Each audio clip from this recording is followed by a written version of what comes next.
اس video کو دیکھنے سے پہلے ہمارے چینل ندائے اسلام کو سبسکرائب کرنا اور بیل آئیکن پر کلک کرنا نہ بھولیں تاکہ نئی آنے والی ویڈیو آپ کو بآسانی ملتی رہے۔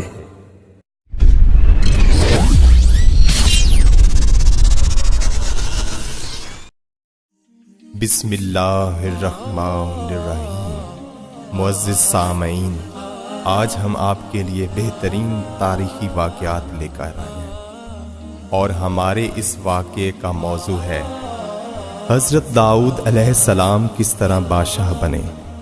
اور اس طرح کی اسلامی ویڈیوز کو دیکھنے کے لیے ہمارے چینل ندائے اسلام کو لائک اور سبسکرائب کرنا مت بھولیے۔ جب طالوت بنی اسرائیل کے بادشاہ بن گئے تو آپ نے بنی اسرائیل کو جہاد کے لیے تیار کیا اور ایک کافر بادشاہ جالوت سے جنگ کرنے کے لیے اپنی فوج کو لے کر میدان جنگ میں نکلے۔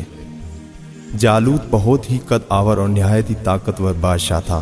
وہ اپنے سر پر لوہے کی جو ٹوپی پہنتا تھا اس کا وزن 300 رتل تھا۔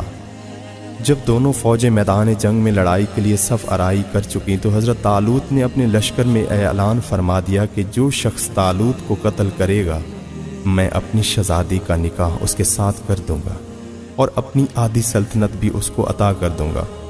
یہ فرمان شاہی سن کر حضرت داؤد علیہ السلام آگے بڑھے، جو ابھی بہت ہی کم سن تھے اور بیماری سے چہرہ زرد ہو رہا تھا اور غریب و مفلسی کا یہ عالم تھا۔ بکریاں چرا کر اس کی اجرت سے گزر بسر کرتے تھے۔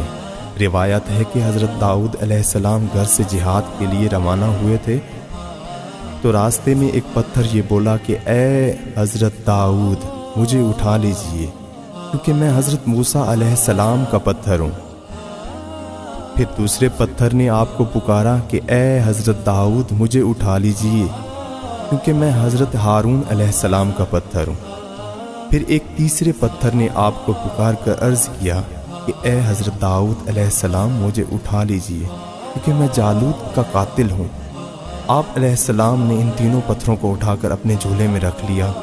جب جنگ شروع ہوئی تو حضرت داؤد علیہ السلام اپنی گوپن کو لے کر صفوں سے آگے بڑھے اور جب جالوت پر آپ کی نظر پڑی تو آپ نے ان تینوں پتھروں کو اپنی گوپن میں رکھ کر اور بسم اللہ پڑھ کر گوپن سے تینوں پتھروں کو جالوت کے اوپر پھینکا اور یہ تینوں پتھر جا کر جالوت کی ناک اور کھوپڑی پر لگے اور اس کے بھیجے کو پاش پاش کر کے سر کے پیچھے سے نکل کر 30 جالوتیوں کو لگے اور سب کے سب مقتول ہو کر گر پڑے۔ پھر حضرت داؤد علیہ السلام نے جالوت کی لاش کو گھسیٹتے ہوئے لا کر اپنے بادشاہ حضرت طالوت کے قدموں میں رکھ ڈالا۔ اس پر حضرت طالوت اور بنی اسرائیل بے حد خوش ہوئے جالوت کے قتل ہو جانے سے، اور حضرت طالوت کو فتح مبین ہو گئی۔ اور اپنے اعلان کے مطابق حضرت طالوت نے حضرت داؤد علیہ السلام کے ساتھ اپنی لڑکی کا نکاح کر دیا اور اپنی آدھی سلطنت کا ان کو سلطان بنا دیا۔ پھر پورے 40 برس کے بعد جب حضرت طالوت بادشاہ کا انتقال ہو گیا تو حضرت داؤد علیہ السلام پوری سلطنت کے بادشاہ بن گئے اور حضرت شمیول علیہ السلام کی وفات ہو گئی تو اللہ تعالیٰ نے حضرت داؤد علیہ السلام کو سلطنت کے ساتھ نبوت سے بھی سرفراز فرما دیا۔ آپ سے پہلے سلطنت اور نبوت دونوں اعزاز ایک ساتھ کسی کو بھی نہیں ملا تھا۔